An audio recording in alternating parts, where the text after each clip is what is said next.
Olá, seja bem-vindo ao webinar da Laborclean. Meu nome é Kleber, sou farmacêutico, especialista em microbiologia e assessor técnico da Laborclean. Hoje, através desse webinar, eu gostaria de demonstrar um pouco do que está sendo falado da microbiologia, instigá-los um pouco a pesquisar a respeito de microbiologia e o impacto que ela tem na saúde pública. E além disso, também apresentar o nosso novo produto, o NG Carba, o NG CTX e o MCR, para determinação rápida de enzimas de resistência, com um impacto de extrema importância na saúde pública e principalmente para as instituições hospitalares a serem utilizadas dentro do laboratório.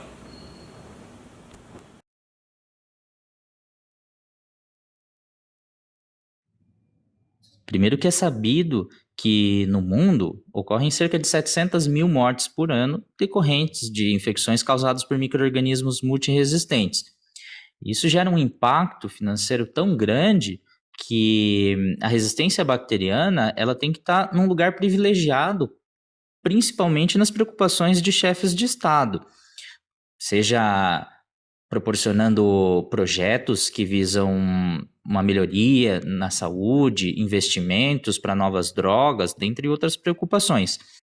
Pensando nisso, foi realizado na Europa, pelo Jim O'Neill, um relatório falando sobre a resistência microbiana que foi entregue à Organização Mundial de Saúde com algumas recomendações para atingir justamente, para proporcionar medidas que podem impactar na mitigação da resistência microbiana. Em seu relatório, ele fez alguns comentários que são extremamente relevantes, como, por exemplo, se nada for feito até o ano de 2050, veja que essa é uma data que não está tão longe, se nada for feito até lá, as mortes por resistência microbiana podem atingir um nível de 10 milhões de mortes por ano. Esse é um impacto muito grande para a vida humana. Além disso, se for considerar em outro tempo, uma morte por micro-organismos multiresistentes a cada 3 segundos no mundo. Ou seja, a cada respiração tem alguém morrendo por um micro-organismo multiresistente. É um impacto sem tamanho. Além disso, o custo operacional, o custo derivado dessas mortes pode superar cerca de 100 trilhões de dólares americanos. Ou seja, além da perda de vidas, o impacto financeiro é muito grande. Isso é muito mais do que o PIB de muitos países juntos, assim como o Brasil. É claro que muitas das mortes estão relacionadas às condições de saúde locais. Então, é necessário que seja realizado um investimento para melhorar as condições de saúde da população de cada país. Isso é muito importante, porque isso vai ter um reflexo lá na frente, como proposto. Em 2050, se nada for feito, podemos atingir esses níveis. Bom, a maioria das mortes, como já havia dito, estão relacionadas às condições de saúde pública e também à quantidade de pessoas, a quantidade de habitantes por cada região.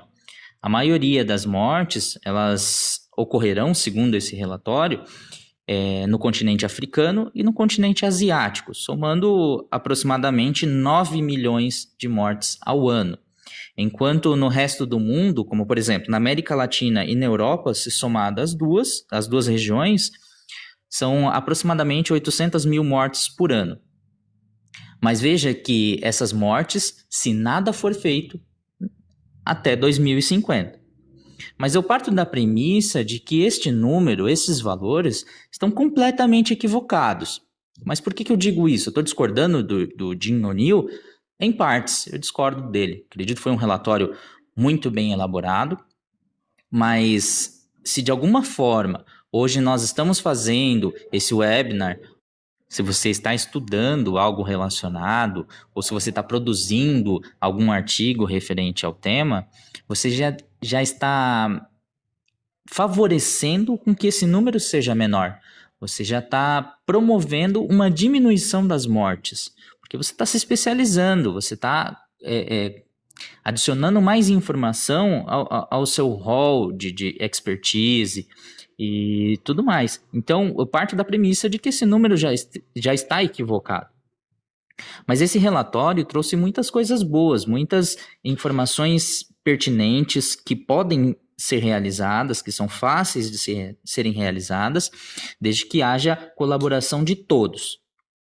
Como, por exemplo, em primeiro caso, uma enorme campanha de sensibilização pública global. Ou seja, o que nós estamos discutindo, o que nós estamos falando, já é uma forma de sensibilizar. Se esse webinar chegou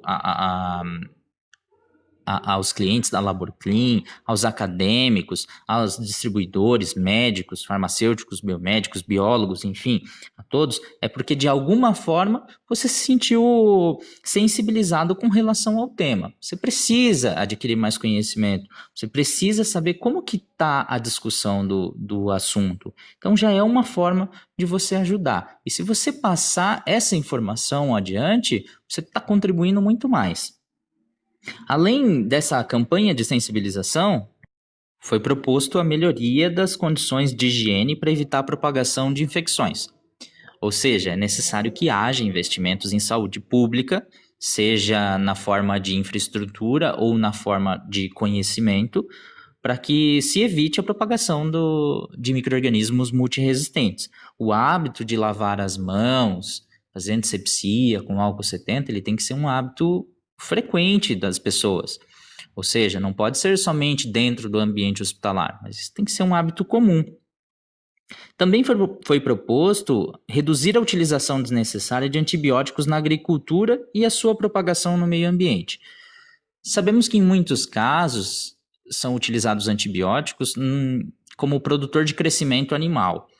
Uma prática que vem sendo banida, o que já é favorável para que não ocorra esse impacto na saúde pública, mas é preciso mais vigilância quanto a isso.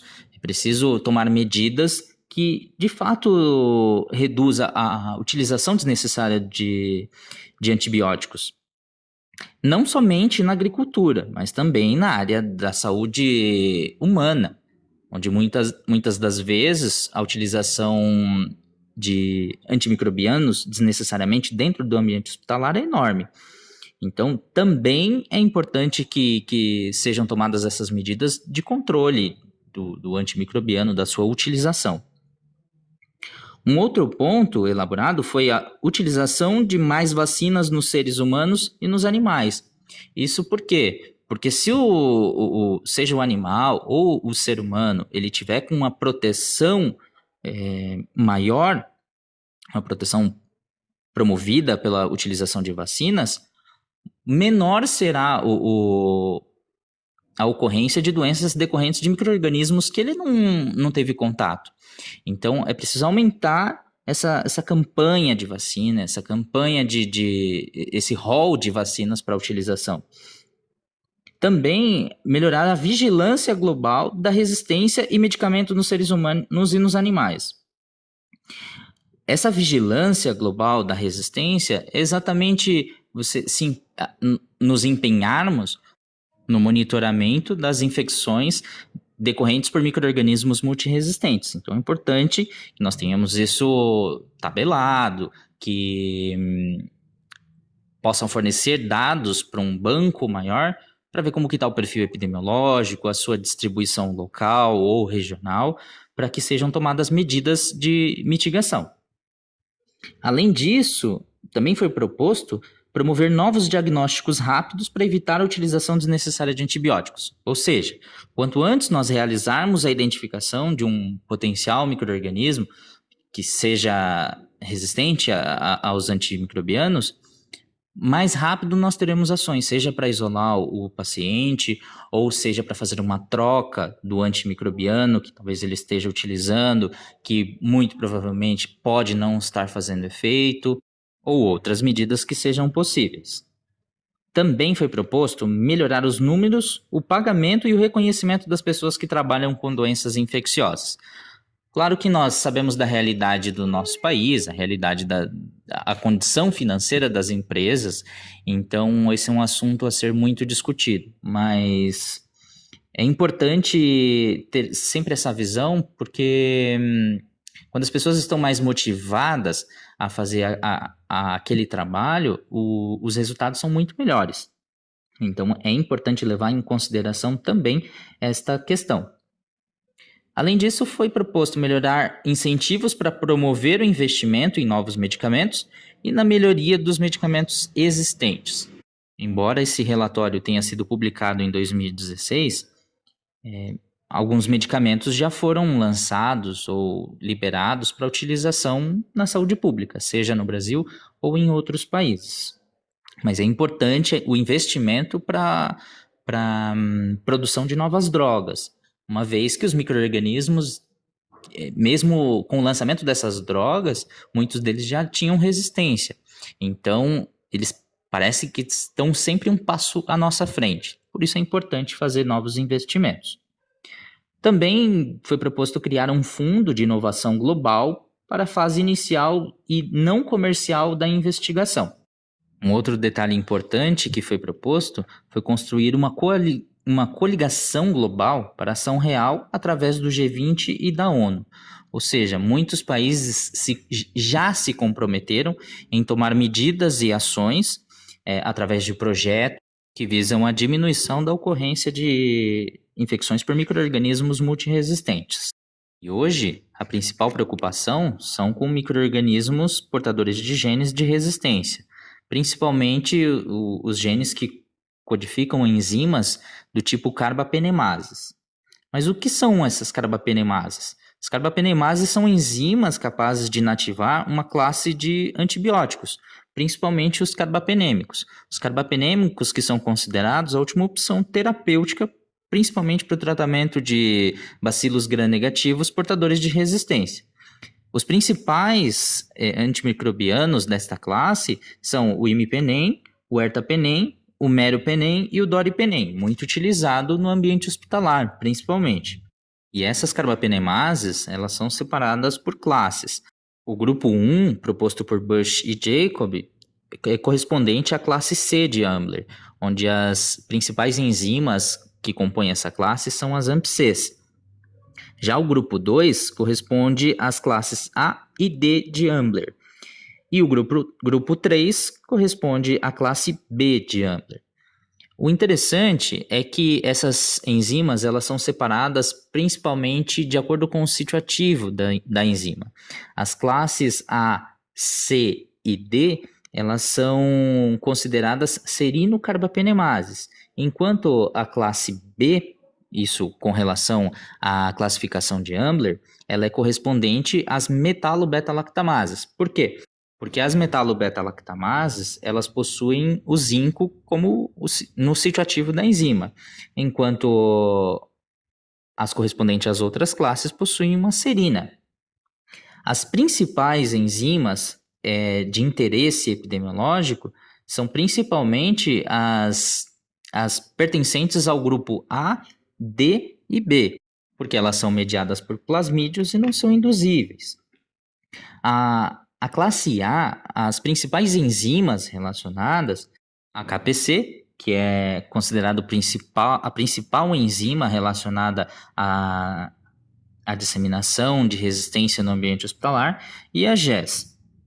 Já a classe P, que corresponde ao grupo das metalobeta-lactamases, são várias enzimas que são de interesse epidemiológico, como, por exemplo, a NDM, a VIM, INP, GIN e SPM. Já a classe D corresponde às enzimas do tipo OXA, como, por exemplo, a OXA48, a OXA23, que é muito frequente em Acinetobacter baumannii. E a classificação dessas enzimas ela é de extrema importância, porque em muitos casos, de acordo com a enzima, você tem um perfil de tratamento diferente, uma proposta de identificação do micro-organismo ou do gene de resistência que seja diferente. Como, por exemplo, as AMP-Cs, caracterizadas na classe C de Ambler, elas são enzimas que promovem a resistência, principalmente às penicilinas, às cefalosporinas, de primeira, segunda, terceira geração, aos monobactâmicos, mas não aos carbapenêmicos. Em alguns casos, ela pode conferir resistência também aos carbapenêmicos, mas elas são inibidas pela cloxacilina e pelo ácido fenilborônico. Então, uma forma de fazer a identificação fenotípica da enzima que está atuando. As ISBL são enzimas que conferem resistência às penicilinas, às cefalosporinas de primeira, terceira e quarta geração, e aí nós temos que colocar, exceto a cefoxitina, porém elas não conferem resistência aos carbapenêmicos, e elas são inibidas principalmente pelo ácido clavulânico e pelo tazobactam. Já quando falamos em carbapenemases, nós temos a serinocarbapenemases, como a KPC, que ela confere resistência tanto às penicilinas, a todas as cefalosporinas, aos monobactâmicos e também aos carbapenêmicos. A diferença é que ela é inibida pelo ácido fenilborônico. Então, essa é uma forma de você fazer a realização da identificação dessa enzima, identificação fenotípica. Já as metalobeta-lactamases, a proposta de identificação dessas enzimas ela é um pouco diferente. Uma vez que uma metalobeta-lactamase ela tem o zinco no sítio ativo da enzima, eu posso fazer a inibição dela utilizando o EDTA, uma vez que o EDTA ele é um quelante. Mas essa enzima ela confere resistência às penicilinas de primeira a quarta geração, aos carbapenêmicos e não aos monobactâmicos. Então, essa é uma característica de também identificação de uma metalobeta-lactamase. Uma vez que você pode encontrar um antibiograma com todas as classes resistentes, as penicilinas, as cefalosporinas, os carbapenêmicos, enquanto uma opção terapêutica seria o Astreonam. Ela apresenta uma sensibilidade ao Astreonam. Já as oxacilinases, elas conferem resistência às penicilinas, às cefalosporinas e os monobactâmicos e os carbapenêmicos. Em todas as cefalosporinas, mas isso varia de acordo com o tipo de oxacilinase, tendo em vista que alguns tipos de oxacilinases não conferem resistência aos carbapenêmicos, enquanto outros conferem resistência a todas as cefalosporinas e também aos carbapenêmicos. A diferença é que não há um inibidor para a oxacilinase, principalmente a OXA 48, a OXA 23. Então, por isso que é mais difícil realizar a identificação, principalmente das oxacilinases.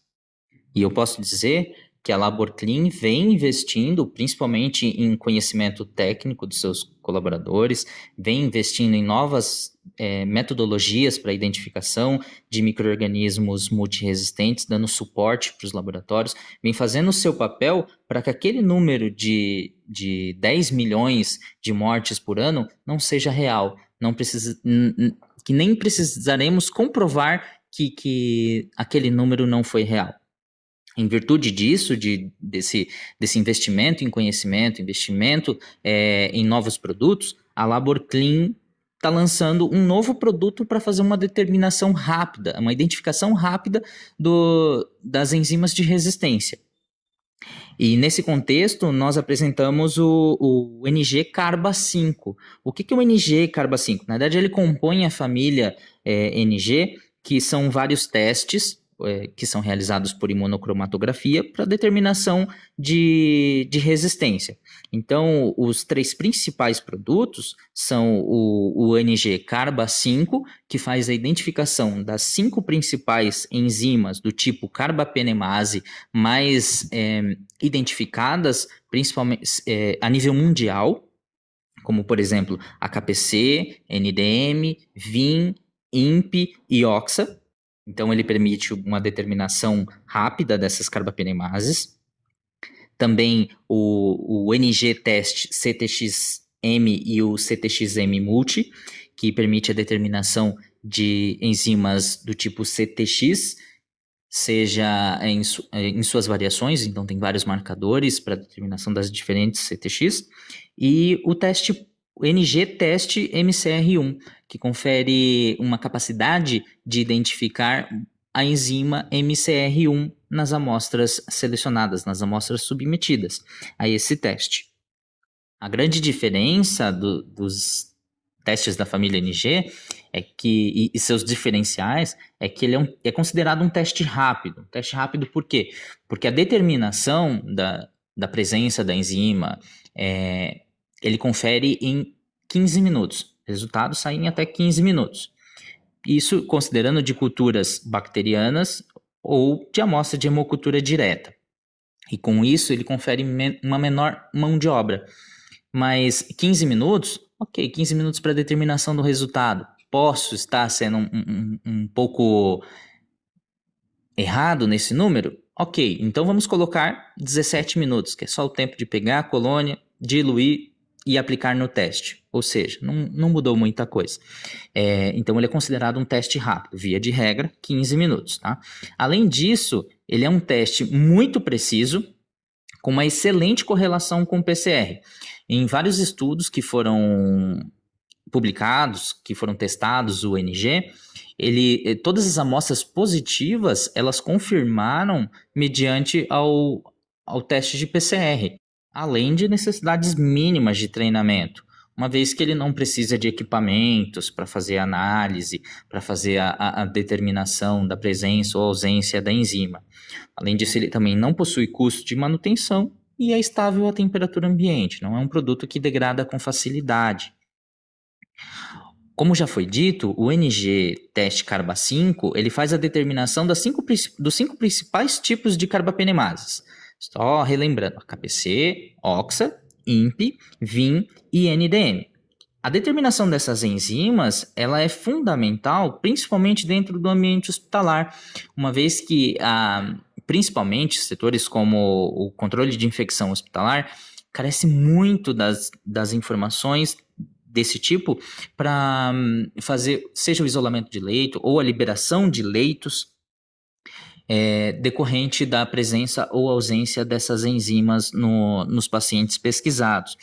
Uma vez que o paciente ele pode ser portador de um micro-organismo que tenha esse gene, codificando enzimas de resistência. E isso é fundamental para a instituição a nível de infectologia, a nível de epidemiologia e principalmente a nível financeiro, uma vez que isso tem um impacto financeiro muito alto. E a determinação rápida desses micro-organismos portadores de resistência, eles impactam diretamente no custo da instituição. Claro que existem outras metodologias, mas normalmente elas demandam muito tempo.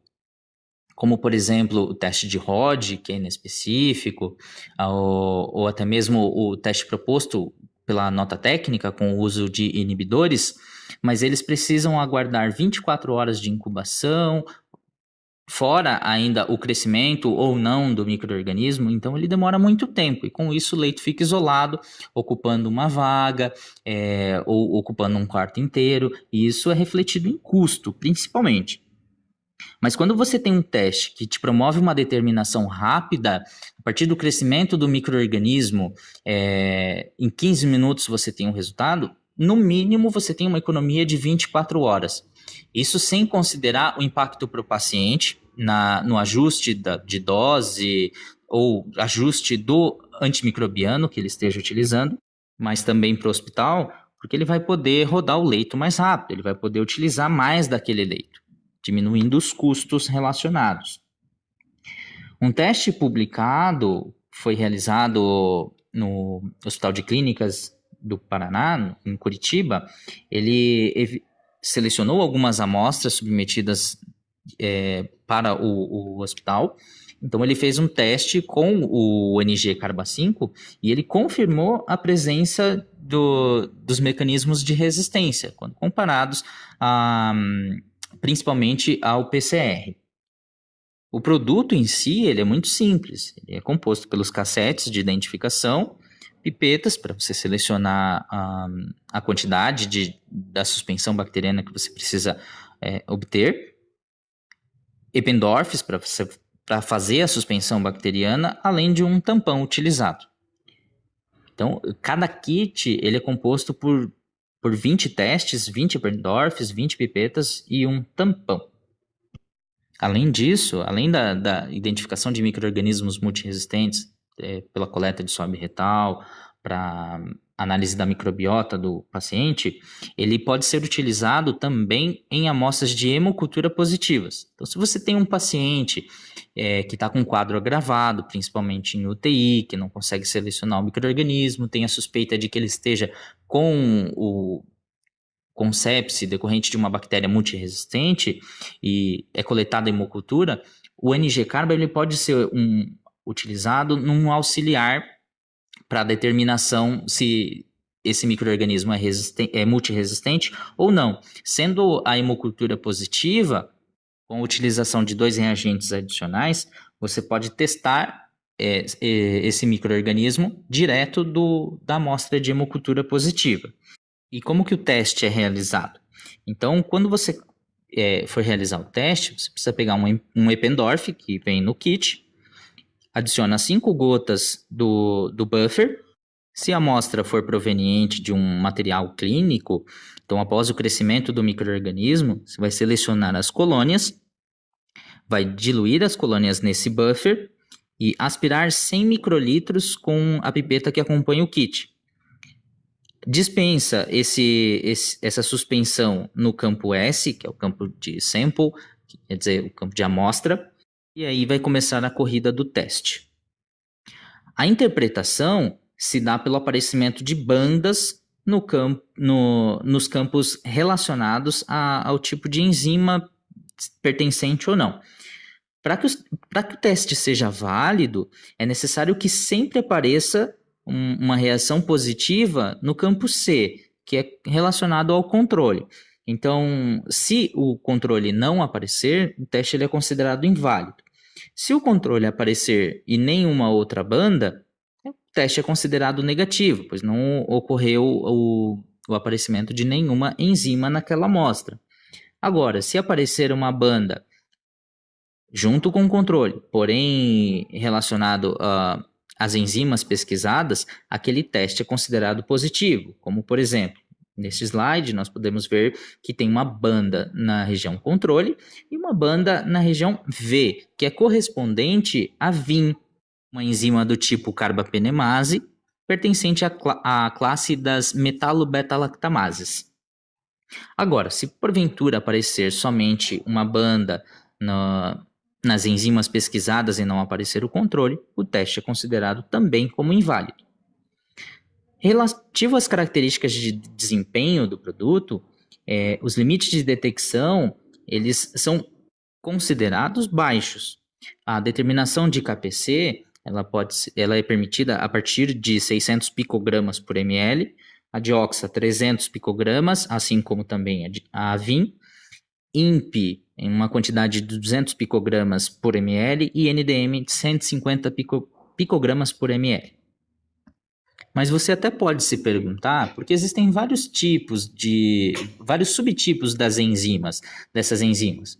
Tudo bem, o produto ele é composto por anticorpos que identificam vários subtipos dessas enzimas, como por exemplo, a NDM, ele faz identificação de NDM 1, 4, 5, 7, 9. KPC, do subtipo KPC 2 e 3, INP 1, 8 e 11, VIN 1, 2, 4 e 19, OXA 48, principalmente, 162, 181, 204, dentre outros. Esse produto ele compõe diferentes subtipos dessas enzimas, mas ele também não contempla todos os tipos de carbapenemases, como por exemplo SPM, GES, mas estas que estão contidas no kit, elas são as principais que estão disseminadas no ambiente hospitalar, seja no Brasil, na Europa, diferentes países. Essas são as principais. Em um teste de verificação realizado, repare como o produto se reproduz bem quando utilizados cepas controle. Então, você pode perceber que ele identifica bem tanto NDM, INP, VIN, OXA e AKPC. Nesse exemplo, foram utilizadas cepas clínicas. E repare que em uma delas, na amostra 29, foi identificado dois tipos de enzimas diferentes, a KPC e a NDM. Então, o produto ele faz a identificação, mesmo que o microorganismo possua dois genes diferentes, dois, três, estando de acordo com os subtipos descritos relacionados ao produto, ele pode fazer a identificação, porque eles não são dependentes. E a sensibilidade do produto é tamanha que consegue fazer a identificação dos dois. Assim como o NG Carba 5, o produto também é permitido para pesquisa de CTX, seja a CTX do grupo 1, 2, 8, 9 e 25, que compõe o CTX multi. Já o CTX apenas, ele faz a identificação do subtipo 2. O procedimento de realização do teste, ele é similar ao proposto pro NG Carba 5, assim como também o teste a ser realizado para MCR. A diferença é o anticorpo que ele compõe no produto para determinação da presença dessas enzimas ou ausência delas. E você garantir a identificação dessas enzimas em um período de 15 minutos é de fundamental importância, seja para o paciente, vinculado ao seu tratamento, ou para a saúde financeira da instituição.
Então, eu espero que vocês tenham gostado um pouco dessa apresentação, ter trazido esse tema e que caso vocês tenham alguma dúvida referente ao produto, pode procurar nossos canais, além de que eu vou abrir um espaço para perguntas, assim como vou responder online através desse webinar.